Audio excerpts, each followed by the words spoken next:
The four different types of crystalline solids are the molecular solids, ionic solids, metallic solids, and covalent or network solids. We shall brief the constituent particles, the bonding or the attractive forces present between the constituent particles, examples, physical nature, electrical conductivity, and melting point for each classification of crystalline solids. The molecular solids are classified into three types. They are nonpolar molecular solids, polar molecular solids, and hydrogen bonded molecular solids.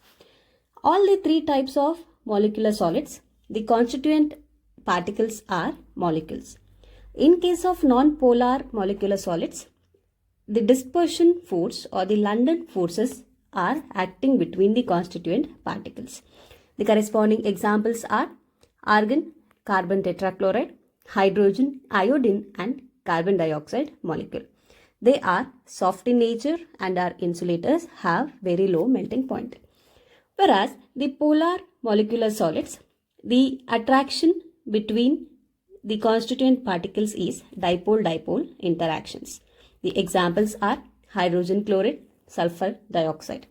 They are soft in nature and are electrical insulators and have low melting point.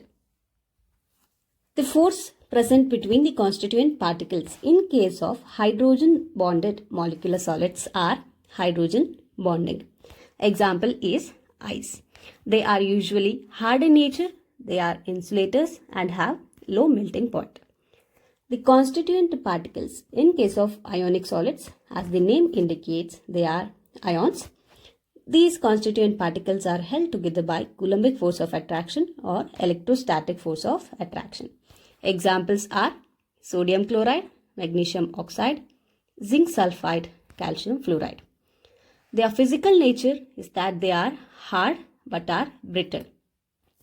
And these ionic solids are insulators in their solid state but are conductors in their molten state as well as aqueous solutions. This is because in the solid state all the constituent ions are held together, whereas in case of molten state or in aqueous solution, these ions can move freely and therefore they conduct electricity and they have high melting point. Coming to the metallic solids, the constituent particles here are positive ions in a sea of delocalized electrons. And there exists metallic bonding between the constituent particles. Examples are metals, iron, copper, silver, magnesium, etc. They are hard in nature but are malleable and ductile. They are conductors in solid state as well as in their molten state. And their melting point is fairly high enough.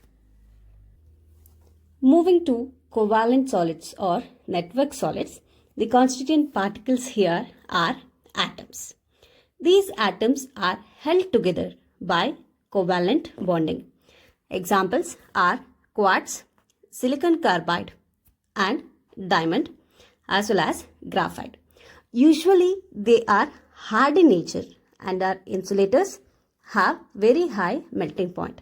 An exception here is graphite, that it is soft in nature as well as it is a good conductor of heat and electricity. The reason for the conduction as well as the soft nature of graphite has been discussed already. Yes, it is the valence electron.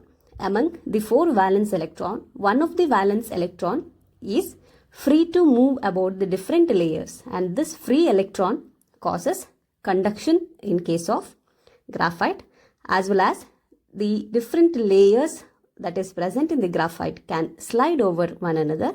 Therefore, the graphite is soft in nature.